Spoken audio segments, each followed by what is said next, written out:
Okay,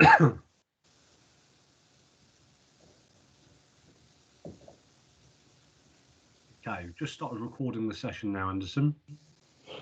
So, as agreed, we're just going to have a look at a professional discussion covering in some organisational culture and strategy, just with some ops management, some agility, just so you can demonstrate those bits, and also some leading people questions as well. So, are you happy for us to start? Yes, please. Okay, excellent. So my first question, Anderson, is: are you able to, or how are you able to communicate organisational strategy within your business? So just think about how you involve the team and might communicate that to the team, and how you might, adapt your style to suit a given audience for that. So how do you communicate organisational strategy?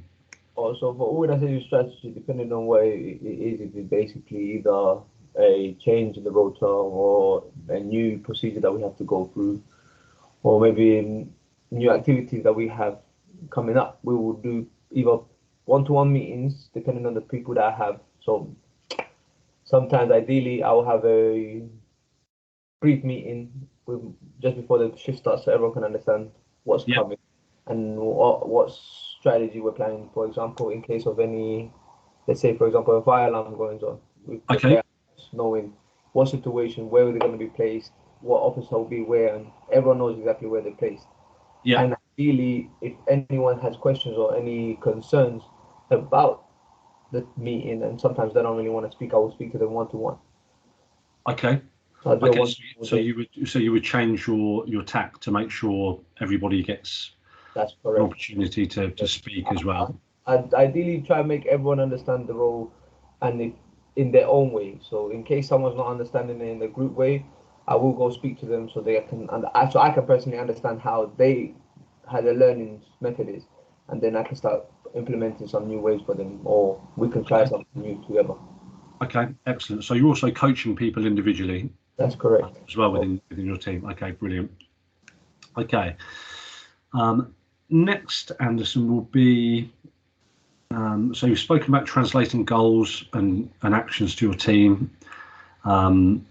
Just talks a little bit to me about your understanding of equality, diversity and inclusion, if possible. So ideally, like I was saying, with meetings, I make sure that equality, diversity and inclusion is every day something that everyone does. So everyone gets the chance to speak, everyone gets to listen to everyone, make sure that no one's obviously speaking over each other or making other people uncomfortable. So I make basically, to me, ideally, it's very important for everyone to have all of these things together. So they know that obviously everyone can be inclusive with a little comment that they want, even if it's stupid. Like I've always said to a lot of people, an answer is never wrong. It's just how you take it, really. Okay.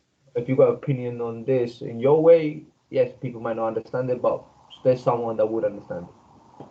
And in case not, then we'll try and find another way of understanding it. But yeah, ideally, it's basically for me to make everyone understand that speaking together, letting people speak for each other, have them given time to speak for each other. Okay. So equality, obviously there's lots of diverse characters, personalities within your, cultures, religions within your team. And it's, we mentioned before, it's understanding you don't necessarily need to treat everybody the same because everybody is different, but you need to treat everybody fairly. Fairly, yeah. That's it. Like you might understand it a different way, but she probably needs to understand it a different way. So her asking that certain question in that certain way might be something for her to understand her own way. So I think I said to everyone, like, just give them breaks, give them some time. I had the same issue just recently with my first aid. There's people that don't like when other people ask questions because they want the course to run quickly and finish quickly. Okay. But ideally, like I spoke to him, I said to him, I was like, mate, he's probably having difficulties understanding compared to us. There might be an English barrier that he's not having, so he has to find a different routine to speak to the tutor. Yeah. And obviously, they got to understand it. Okay, excellent. Yeah, and that's a good example, Anderson, as well, of kind of people management and understanding that people, everybody has their own, rates of learning. Everybody has their own different learning styles. So they might need, somebody might need to be shown something over and over again rather than just Ideally, because that's be what's happening right communicated now with one of my verbally. colleagues at work. He's recently new. So ideally, I was putting the same training that I put for everyone because it makes it easier for everyone. So everyone's going through the same training. But I realized with him, it wasn't working. It wasn't Yeah, understanding. For him, it was getting too stressful. Sleeping, it wasn't helping him. So ideally, I just thought being one to one with him in the process. Let's yeah, see if we can help him maybe by reading or by just clearing up some information that he's not processing properly. And I realized that it was exactly that. That his English barrier compared to my English barrier, it was a bit difficult. So when he's reading, he's not reading the word that he's understanding, that he's actually there. He's reading a word that he thinks he's understanding. yeah. So it's giving him the answer wrong to the question. So ideally, if someone reads over him or having like a speaker over it, it helps him understand it better because like listening to reading is much easier for him. Okay, excellent, excellent, really good. Okay, next, Anderson, I'm just going to ask you, what's your understanding of how strategy is developed? So how do you think strategy or like different policies and the way the business runs, how do you think that can be developed and looked at to improve? Um, for me, an organization strategy, how it's developed, would be making sure you're always keeping an eye on it. So seeing what changes in case he hasn't changed, any Okay. growth that needs to be amended. So by, for example, with procedures, I personally use an organization strategy as a procedure for me at workplace. We'll create a procedure a certain way, but within that procedure, we'll make changes because we've already created this procedure, we've already planned it, and we've Yeah. already processed it. So ideally, we're trying to now make it better. So in case that, let's say, for example, I have an officer placed in this place and I have another officer placed in another place. If Yeah. it's up for two officers to cover this place and then use that officer for a run around, we start looking into that. So ideally, I would just say review, making sure it's hitting all the knickknacks, and if Yeah. not, then amending them through the changes. Okay. So you've looked at a strategy, you've reviewed it, and you've identified areas of improvement of Yeah, where that can be developed. So effectively, it gets reviewed to see, is it working well? If yes, let's carry on. But also, could it work better? How could we improve it? So so in terms ideally, of strategy, it's always in a case of, sometimes it could be said that it's almost in a case of constant transition where it's looking for improvements all the time, depending on what the kind of the strategy, the overall strategy for and example, of the the road we business use, is. exactly, the rotor sometimes we use, ideally because we have to make sure that the rotor is amended with the weekly work that we have. So, Yeah, for example, sometimes on a Wednesday we will have toilet checks, and at the same time there will be people doing patrols. yeah, So instead of stopping their patrols midway, or instead of stopping their patrols completely and making them do another set of job, I've designed the rotor where it's be able to do your patrol. As soon as you complete your patrol, you just commence the checks. yeah. So ideally, it helps everyone not wasting time. Ideally, everyone gets their break on time. Everyone gets to cover the position on time. No Okay, one's overworking themselves either because like, I have most complaints, like you said, I have difficulties with people sometimes where they don't understanding the procedures or they're in a mood and sometimes they would like to complain about how sometimes they're doing too much or they're doing too little. So this this rota when I designed it was ideally for that, for everyone to realize that if you follow it exactly how the strategic is made, it yeah. should ensure some improvements in the workplace and the workflow. Okay. Um, Now you mentioned there, Anderson, that you had some feedback from a member of staff they weren't particularly happy about Yeah. their workload. If you just explain that for me about how you managed that basically. So by demonstrating resilience and accountability with my colleagues, ideally I would, like I said, I take accountability by making them understand that I understand where they're coming from, Yeah, that these issues are somewhere that it's impossible to change, but there are processes to progress. yeah, For most of them, I have more of my team members having issues mostly when they're tired or when they overwork themselves. yeah, So I make them understand that look, if you speak to us, maybe we can understand a different pattern shift for you, maybe organize less work for you in the building. But ideally, you need to speak to us for us to understand what should you have. Because if you're just over here just putting an upset face, making it work harder for other people that you're working with, ideally it's not going to be working. The team work is going to be failing. So yeah, just try and make sure that I'm there with them through the rest of the way, demonstrating all kinds of works.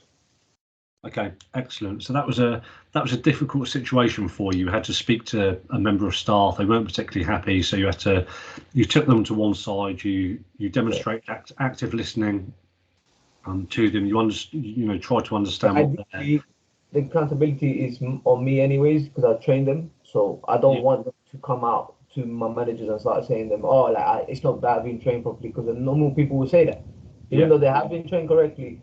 For them to get themselves a little iffy, they'll go and say, oh, I haven't been shown this. So ideally, I take accountability by making them realize, look, I know I've trained you. It's on report.